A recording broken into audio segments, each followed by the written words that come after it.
नमस्कार, मैं Manoj Kumar DM HRMS CRIS आपके सामने उपस्थित हूँ अपना पास मॉड्यूल लेकर। हमारी चिर प्रतीक्षित अभिलाषा एक पास जो हम ऑनलाइन इशू करा सकें और टिकट जो हम ऑनलाइन कटा सकें, हम लोगों ने इस मॉड्यूल को डेवलप किया है और अब आपके सामने ये प्रस्तुत है, जिससे आप अपना पास ऑनलाइन ले सकते हैं। आपको किसी फिजिकल पास की आवश्यकता नहीं है और इस ऑनलाइन पास से आप ऑनलाइन टिकटिंग सिस्टम IRCTC पे जाकर टिकट कटा सकते हैं या फिर आप काउंटर पर जाकर अपना टिकट ले सकते हैं। अनरिजर्व और रिजर्व दोनों तरह के टिकट इस पास पर लिए जा सकते हैं। जैसे ही आप टिकट कटाते हैं, आपका पास ऑटोमेटिकली उस टिकट के डिटेल्स को रिकॉर्ड कर लेता है। सिमिलरली जैसे ही आप पास लेते हैं, आपका पास अकाउंट ऑटोमेटिकली अपडेट हो जाता है। तो हमारे पास अब ना तो उसके रिकॉर्ड रखने की चिंता है, ना हमारे पास किसी रजिस्टर को मेंटेन करने का झंझट है और ना ही टिकट का डिटेल अपने साथ लेके कैरी करने की आवश्यकता है। चीज़ें आपके मोबाइल फ़ोन पे होंगी और आपके सिस्टम पे होंगी।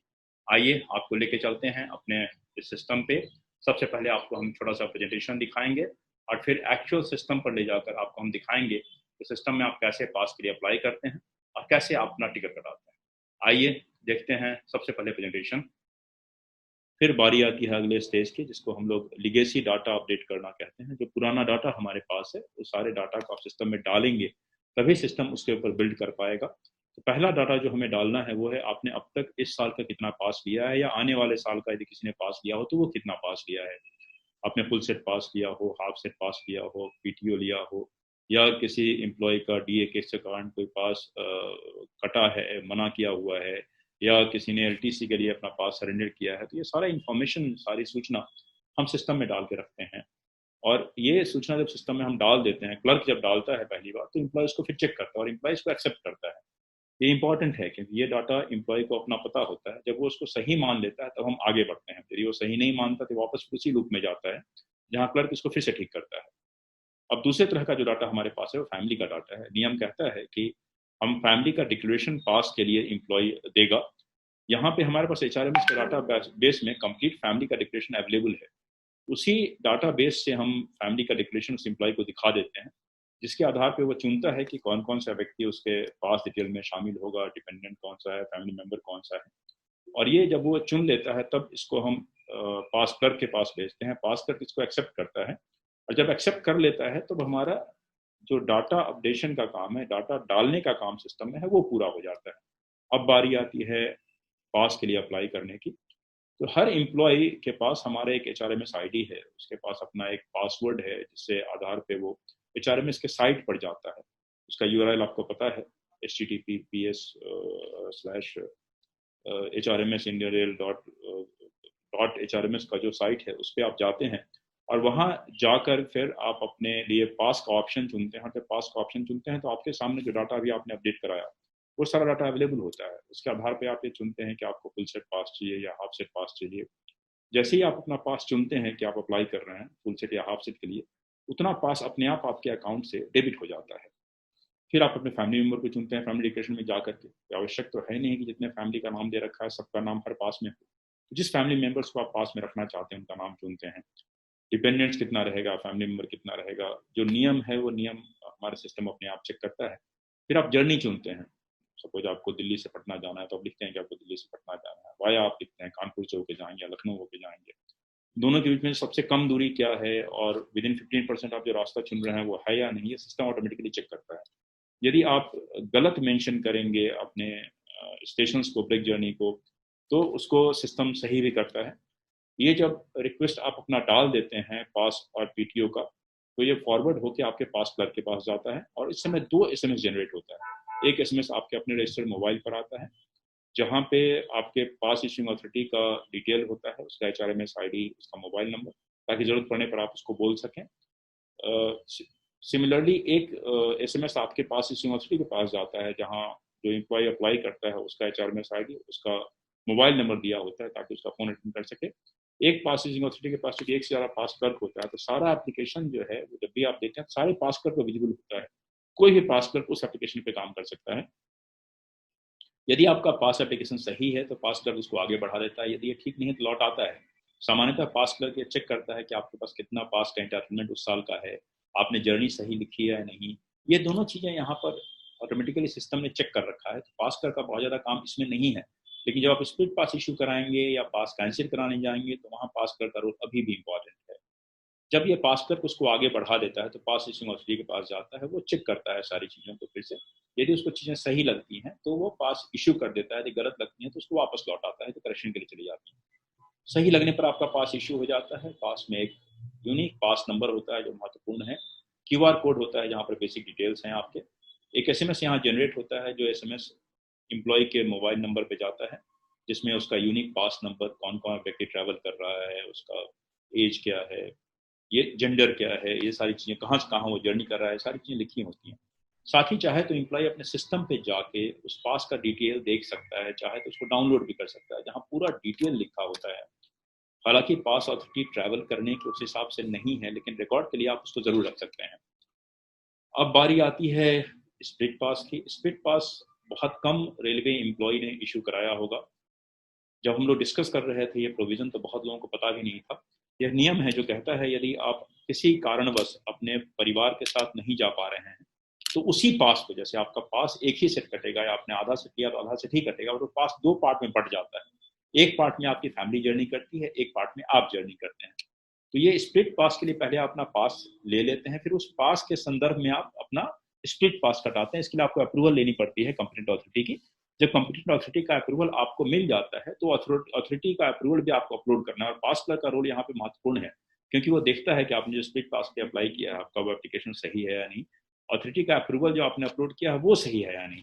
जब वो संतुष्ट हो जाता है तब वो इसको आगे बढ़ाता है, यदि वो संतुष्ट नहीं हो तो आपको वापस लौटा देगा। वो आगे जब बढ़ाता है तो पास इशूइंग अथॉरिटी के पास से जाती है, वो इन चीज़ों को फिर से देखता है, और यदि वो संतुष्ट हो जाता है तो आपको स्प्लिट पास इशू हो जाता है, यदि नहीं संतुष्ट हो तो आप वापस लौट जाता है। अब आप स्प्लिट पास से अपना टिकट अलग कटा सकते हैं, जबकि अपनी फैमिली का टिकट अलग से कटता है। टिकट कटाने की प्रक्रिया दोनों जगह सेम ही है। हमारे यूनिक पास नंबर टिकट कटाने के लिए हमेशा महत्वपूर्ण होता है, ये आपको हमेशा ध्यान रखना पड़ेगा। अब यदि आपको पास कैंसिल कराना पड़ा किसी कारणवश, तो जो हमारी फिजिकल पास में प्रक्रिया है कि आपको पास कैंसिल कराने के लिए कॉम्पिटेंट अथॉरिटी का अप्रूवल लेना होगा, तो सिमिलरली आप सिस्टम पे जाते हैं, यूनिक पास नंबर पिकअप करते हैं जो आपने इशू करा रखा है, और आप ऑफिसर जिसका आपने अप्रूवल लिया उस अप्रूवल को आप वहाँ सिस्टम पे अपलोड करते हैं, अपना कैंसिलेशन का कारण बताते हैं। जब आप ये सिस्टम पे डाल देते हैं तो ये आपके पास क्लर्क के पास जाता है। यहाँ पास क्लर्क चेक करता है कि आपने जो अप्रूवल डाला है वो अप्रूवल सही है। पास क्लर्क आपके एप्लीकेशन को वेरीफाई करता है, चेक करता है कि आपने एप्लीकेशन सही किया है या नहीं किया है। आपके अप्रूवल डॉक्यूमेंट्स यदि वो सेटिस्फाई रहता है तो आपके एप्लीकेशन को पास इशूइंग अथॉरिटी के पास फॉरवर्ड कर देता है। पास इशूइंग अथॉरिटी भी आपके एप्लीकेशन को देखता है कि आपने जो अप्लाई किया है वो सही किया है या नहीं, जो अप्रूवल कॉम्पिटेंट अथॉरिटी का है वो सही है या नहीं। यदि वो सही है तो आपके पास को कैंसिल कर देता है, यदि नहीं है तो आपको वापस करता है। जैसे वो कैंसिल होता है, पास का जो अकाउंट है अपने आप आपका अपडेट हो जाता है, वहाँ पे ये पास क्रेडिट हो जाता है ऑटोमेटिकली आपको। तो आपको ना तो आप पास के अकाउंट मेंटेन करने की चिंता आपकी नहीं। आइए आपको हम लेकर चलते हैं अब पास कैसे सिस्टम पे आप क्रिएट करेंगे उसकी तरफ, जहाँ पे आप क्रिएशन ऑफ पास देखेंगे। उसके साथ आप उसके पहले आप लेगेसी डाटा अपडेशन देखेंगे, फिर पास का कैंसिलेशन और पास का स्प्लिट पास का जो इशुएंस है वो आपको दिखाएंगे। अब लेगेसी डेटा पे बात करते हैं। लेगेसी डेटा का जो अपडेशन है या फैमिली डिक्लेरेशन का है वो एम्प्लॉय और पास क्लर्क के बीच में चलता है। तो हम एज ए एम्प्लॉय लॉगिन करेंगे। एम्प्लॉय ने लॉगिन किया और वो अपनी फैमिली की डिक्लेरेशन करता है। पास सेक्शन में जाएगा, फैमिली डिक्लेरेशन वाले मेन्यू पे क्लिक करेगा, डिटेल आ जाएगी। ये फैमिली डिटेल्स ये वो वाली हैं जो आपके एम्प्लॉय मास्टर में भरी हुई है आपकी। अगर यहाँ से कोई मेंबर नहीं दिखता है तो आप अपने डीसी से जाके चेक करवा सकते हैं। हो सकता है कि वो उसको डिपेंडेंट फ्लैग को यस करना भूल गया हो और वो डेटा एक्सेप्ट हो गया हो, तो आप वहाँ जाके करेक्ट करवा सकते हैं। यहाँ पे जाइए, आप इनको सिलेक्ट करिए जिनको भी आपने पास फैमिली बनाना है और सबमिट कर दीजिए। ये वेरिफिकेशन के लिए आपके पास क्लर्क के पास चला जाएगा। हम लॉगिन करेंगे एज अ पास क्लर्क। हमारे पास दो पास क्लर्क से हम एक पास क्लर्क से लॉगिन करेंगे। लॉगिन करा है हमने और पास में सेक्शन में जाके ही नीचे एक्सेप्ट पास फैमिली है, इसको हम क्लिक करेंगे और यहाँ पे ड्रॉप डाउन में आपको जो भी जिन्होंने भी डिक्लेरेशन दी है वो डाटा आ जाएगा। अगर ये डाटा आपके यहाँ पे 50 से ज़्यादा एम्प्लॉयज़ ने फैमिली डिक्लेरेशन कर दी है, तो यहाँ पे आपको सिर्फ 50 की ही लिस्ट मिलेगी, ताकि आपका ब्राउजर जो है हैंग ना हो जाए। तो हमने इसको 50 पे ही लिमिट करा है और ये रैंडमली उठा के लेके आता है। आप इसको क्लिक करेंगे और गो करेंगे, आपके पास डिटेल आ गई है, आप फैमिली डिटेल चेक कर सकते हैं और ये एक्सेप्टेड है। जो ऐसा जो आपके सर्विस रिकॉर्ड वाले डीसी ने और वहां पे एक्सेप्टिंग अथॉरिटी ने एक्सेप्ट कर लिया है डाटा। अगर आपको कोई भी डिस्क्रिपेंसी दिखती है तो आप इसको रिटर्न कर सकते हैं, नहीं तो इसको वेरीफाई कर सकते हैं। एक चीज में और इसको हम वेरीफाई कर लेते हैं, वेरीफाइड, और इसी एम्प्लॉय का हम मैनुअल डाटा भी डाल देते हैं। देखेंगे कि यहाँ से हट गया है क्योंकि वो फैमिली का डिटेल चला गया है, एक्सेप्ट कर लिया गया है। यहीं पे ही है मैनुअल एंट्री, पास एंट्री है जहाँ पे आप लेगेसी डाटा डालते हैं। तो आप यहाँ पे देखेंगे कि आपके इतने एम्प्लॉइज काम कर रहे हैं जिनका अभी डाटा नहीं डला है। तो आप इसको लॉगिन करेंगे, जहां आप किसी पर्टिकुलर जो इस लिस्ट में नहीं दिख रहा है उसका अगर आपको HRMS ID पता है तो वो भी आप HRMS ID यहाँ पे टाइप करके जाएंगे। आप जैसे आपने बोला है, कुछ आपने टाइप किया है, तो इसको आप सिलेक्ट करेंगे। जैसे ये सिलेक्ट हो गया, गो करेंगे तो आपको डाटा मिलेगा वहां से। अगर अदरवाइज अगर आप लिस्ट से काम करना चाह रहे हैं तो लिस्ट भी आपके आगे देखेंगे कि ये लिस्ट बन गई है। अब आप इसको सिलेक्ट करेंगे और डाटा आ गया है। तो बहुत सारे यूजर पूछ रहे हैं कि हमें पर्टिकुलर यूजर का डाटा डालना है जो हमें लिस्ट में नहीं दिख रहा है। तो मैं आपको बता दूं कि आप उसका HRMS ID डालिए, सिलेक्ट करिए, तो आपकी लिस्ट में वो बनना शुरू हो जाएगा, लिस्ट बन जाएगी। सिलेक्ट करेंगे, गो करेंगे, क्योंकि ये एम्प्लॉय इस PIA को असाइन नहीं है तो इसलिए ये डाटा नहीं दे रहा है यहाँ पे। तो आप अभी हम चलते हैं नॉर्मल मोड पे। हमने एक एम्प्लॉय का डाटा दिया जो हमारे यहाँ पे असाइन है। आपके यहाँ पे सारा डाटा है कि मैनुअल डाटा अभी तक उन्होंने क्या अवेल करा है उसका डाटा डाल सकते हैं। LTC की डिटेल डाल सकते हैं अगर उन्होंने लिया है, और DR के केसेस के लिए फुल सेट और हाफ सेट का भी डाटा आप डाल सकते हैं। आप डालेंगे, जैसे ही आप डालेंगे एम्प्लॉय को एक मैसेज चला जाएगा कि उनका डाटा जो है चला गया, एंटर हो गया है, और आप इसको वेरीफाई कर लीजिए। Your manual legacy data has been updated in the system, please log in into your HRMS application to verify it. तो पास क्लर्क ने मैनुअल डाटा सारा डाल दिया है। तो अब हम एज अ लॉगिन कर देंगे HRM एम्प्लॉय से और अपने मैनुअल डाटा को चेक करेंगे। पास सेक्शन में जाएंगे और पास सेट लिस्ट पे क्लिक करेंगे। देखिए ये आपका मैनुअल डाटा जो है पॉपुलेट हो गया है। अगर आपको डिस्क्रिपेंसी लगती है एम्प्लॉय को तो वो रिटर्न कर सकता है, जहां उसको कंफर्म करके वेरीफाई कर सकता है। वंस इट इज डन, उसके बाद एम्प्लॉय पास लेने के लिए रेडी हो जाएगा। कंफर्म करते हैं, कंफर्म हो गया है। अब आप क्लिक करेंगे किसी भी पास पे जिसको आप पास लेना चाह रहे हैं। मान लीजिए कि आप प्रिविलेज पास पे क्लिक करते हैं तो आपके पास डिटेल आ जाएगी कि आपके कितने इंटाइटल्ड हैं, आपका मैनुअल डाटा का क्या स्टेटस है, कितना लिया है, और अकॉर्डिंगली आपके पास कितने अवेलेबल हैं। इसमें वो वाला रहेगा जितने की आपने अप्लाई नहीं करा है, वो वाले माइनस हो जाएंगे। जैसे कि फुल सेट पे आप क्लिक करते हैं, अगर लेना चाह रहे हैं तो फुल सेट पे क्लिक करेंगे, हाफ सेट लेना चाह रहे हैं तो हाफ सेट पे क्लिक करेंगे। अब फुल सेट पे लेते हैं, एक एप्लीकेशन लगाते हैं, क्योंकि कोई एप्लीकेशन अभी आपकी ड्राफ्ट स्टेट में नहीं पड़ी है, तो आप न्यू एप्लीकेशन बटन पे क्लिक करेंगे। अब डिटेल आ गई है आपका बेसिक डिटेल ऑटोमेटिकली फिल होके आ जाएगा। जैसा कि आप मैनुअल फॉर्म पे भरते थे वैसा ही सब डाटा आ गया है आपका। आपको यहाँ पे अपना जो जर्नी डिटेल है वो भरनी है और फैमिली वाले को सिलेक्ट करना है। तो आप अपनी जर्नी डिटेल भरते हैं कि आप NDLS से पटना जाना चाह रहे हैं और वाया लखनऊ जाना चाह रहे हैं और कानपुर जाना चाह रहे हैं। तो आप देखेंगे कि आपकी इनवर्ड जर्नी है और उसकी डिटेल ऑटोमेटिकली पॉपुलेट हो रही है और ब्रेक जर्नी स्टेशन भी ऑटोमेटिकली पॉपुलेट हो गए हैं।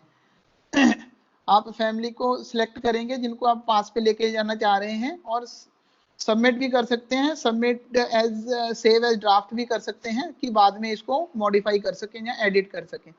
मैं आपको सबमिट करके दिखाता हूं। जैसे ही सबमिट करेंगे तो ये अपने सारे रूल्स को चेक करेगा, 15% वाले रूल्स को भी चेक करेगा। मैं सेव करता हूं तो ये आपकी एप्लीकेशन सेव हो गई और आपको एप्लीकेशन नंबर मिल गया है 11210। आप नीचे जाके देखेंगे कि आपका डायरेक्ट डिस्टेंस जो है 983 है और जो आपका बाया रूट किलोमीटर है वो 1022 के आसपास है, जो अगर कैलकुलेट करेंगे तो विद इन 15% रहेगा। मान लीजिए कि आप कुछ ऐसा डेटा डाल के बैठ जाते हैं जो ऐसा ब्रेक जर्नी डाल लेते हैं और सबमिट करने की कोशिश करते हैं, तो ये सिस्टम आपको सबमिट नहीं होने देगा, क्योंकि बाया झांसी आपका जो किलोमीटर है वो 1200 से ऊपर निकल गया है जो कि आपकी डायरेक्ट जर्नी से 15% से बीच में नहीं, ब्रैकेट में नहीं आ रहा है। तो आपको सिस्टम आपको अलाउ नहीं करेगा, आपको रोक देगा। तो उसके लिए आपको ये रेड कलर का बटन है, इससे आप क्लियर कर देंगे ब्रेक जर्नीज को, जहां आप अपना फ्रॉम टू भी चेंज कर सकते हैं कि मान लीजिए कि आप इसको मुजफ्फरपुर जाना चाह रहे हैं तो मुजफ्फरपुर डाल देंगे आप इसमें, और यहाँ पे आप अपना जो भी जर्नी डालनी है, ब्रेक जर्नी है, वो आप डालते रहेंगे। तो आपके पास ये डाटा आ गया है। अगर आप सेव करेंगे तो आपको सेव करने देगा, और चेक करेंगे आप नीचे जाके, देखिए कि अभी भी ये 1021 किलोमीटर है डायरेक्ट जर्नी, और बाया कानपुर, लखनऊ और पटना आपका जो 1109 है, it is with in the 15%। तो आपको सबमिट करना है। अब आप सबमिट कर सकते हैं। यहाँ पे सबमिट करेंगे तो आपके 2 SMS जनरेट होंगे, एक आपको मिलेगा, एम्प्लॉय को मिलता है, जिसमें कि आपकी एप्लीकेशन का डिटेल होता है और आपके PIA का नेम, डेजिग्नेशन और मोबाइल नंबर होता है। इन एनी केस आपको उनसे कांटेक्ट करना है तो आप कर सकते हैं। और एक मैसेज आपके PIA को जाता है कि M सेंथिल कुमार ने एक एप्लीकेशन लगाई है, प्लीज एक्ट ऑन इट। तो इस तरीके से ये अब पास एप्लीकेशन जो है आपकी पास क्लर्क को चली गई है। आपके PIA के अंडर 2 पास क्लर्क हैं, कोई भी पास क्लर्क इसको प्रोसेस कर सकता है। हम एक पास क्लर्क से लॉगिन करते हैं और उसको प्रोसेस करते हैं।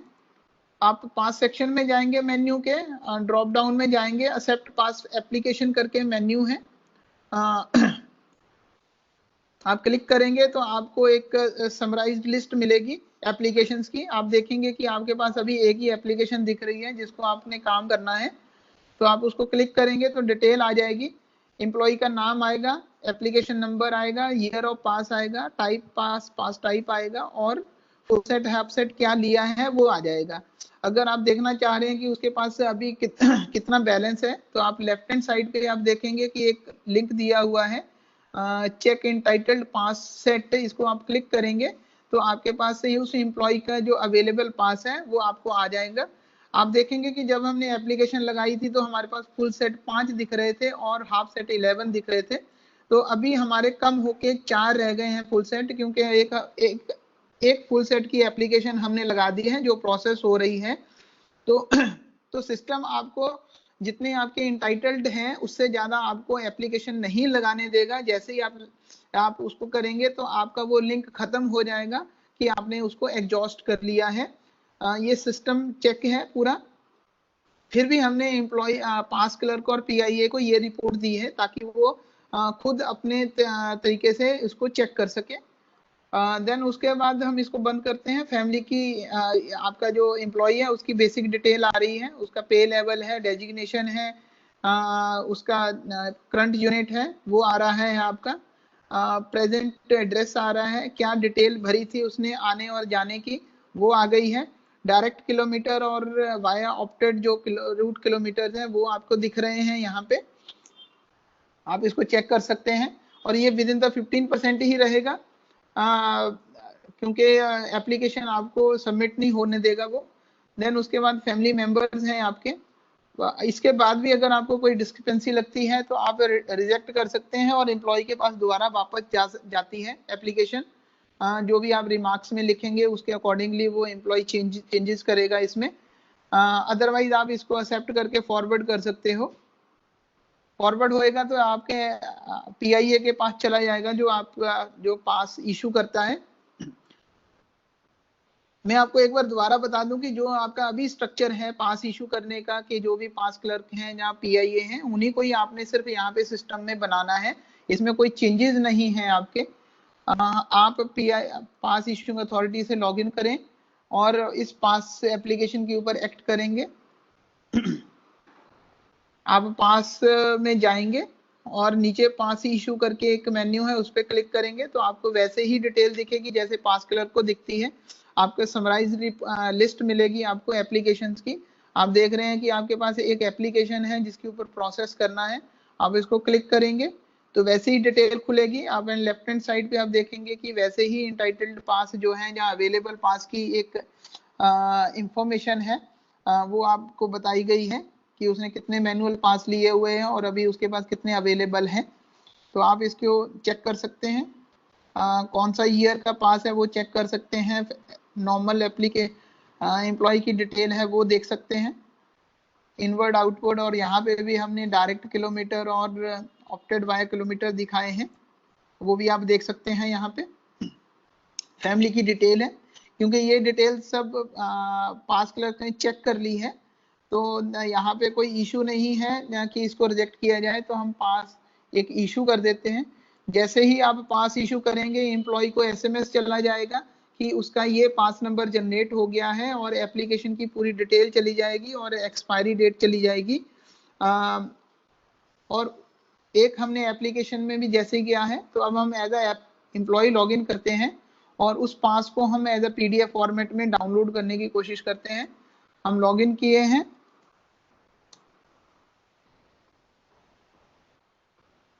हम पास मेन्यू में जाते हैं और नीचे माई इशूड पास करके एक है जहां पे आपको पूरे आपके जितने भी पास इशू करवाए हुए हैं उसकी डिटेल दिखेगी। आप क्लिक करिए तो एक यूनिक पास नंबर आपका जनरेट हो गया है और यही नंबर का डिटेल आपको एसएमएस भी मिला होगा। आप इसको क्लिक करेंगे तो पीडीएफ फॉर्मेट में डाउनलोड हो जाता है। बाकी डिटेल यहाँ पे आपकी एप्लीकेशन की डिटेल है। आप और इधर राइट हैंड साइड जाएंगे तो आपने अगर आपको एसएमएस आपका डिलीट हो गया है या आपने मिसप्लेस हो गया है तो आप दोबारा सेंड कर सकते हैं, तो आपको उस पास की डिटेल दोबारा मिल जाएगी जिसमें आपके पूरे आने और जाने की ब्रेक जर्नी, आपकी फैमिली की डिटेल तो क्या है वो सब आ जाएगी। आप भेज सकते हैं, जनरेट ओटीपी कर सकते हैं। जब भी आपको टिकट बुक करना है तो आपको ये बुक जनरेट करके लेके जाना पड़ेगा ओटीपी। ये ओटीपी आपके 30 मिनट्स के लिए वैलिड रहेगा आपका। अगर विद इन 30 मिनट्स आप टिकट बुक नहीं करते हैं तो आपको दोबारा जो है जनरेट करना पड़ेगा आपको। अगर एक बार जब आपकी पास पे जब टिकट बुक करते हुए इस पास पे वो सारी डिटेल्स को वैलिडेट करता है जो आपने टिकट लेने के लिए भरी हुई है, पैसेंजर्स का नाम, एज और पास नंबर और ओटीपी, अगर वो एक बार आपका वैलिडेट हो जाता है तो ये ओटीपी आपका खत्म हो जाएगा और आपको दोबारा ओटीपी जनरेट करना पड़ेगा। क्योंकि हम टिकट पे अब एक आईआरसीटीसी पे जाके टिकट बुक करेंगे तो हम इसको जनरेट कर लेते हैं और हम आपको एसएमएस मिल गया होगा। आपका ये जो जनरेट हो गया है, now we can see that this the PDF has been downloaded, we will look into it what is the detail. You will see that there is a lot of information, आप देख सकते हैं। Very important is this number UPN, and UPN is a unique pass number. This number will have a 5 to 10 digit number. This is very important and यही वाला आपको use करना है when you are going to book a ticket. You can see that when it is issued, it's the year of pass, full set, half set, and what is the type of pass you have taken.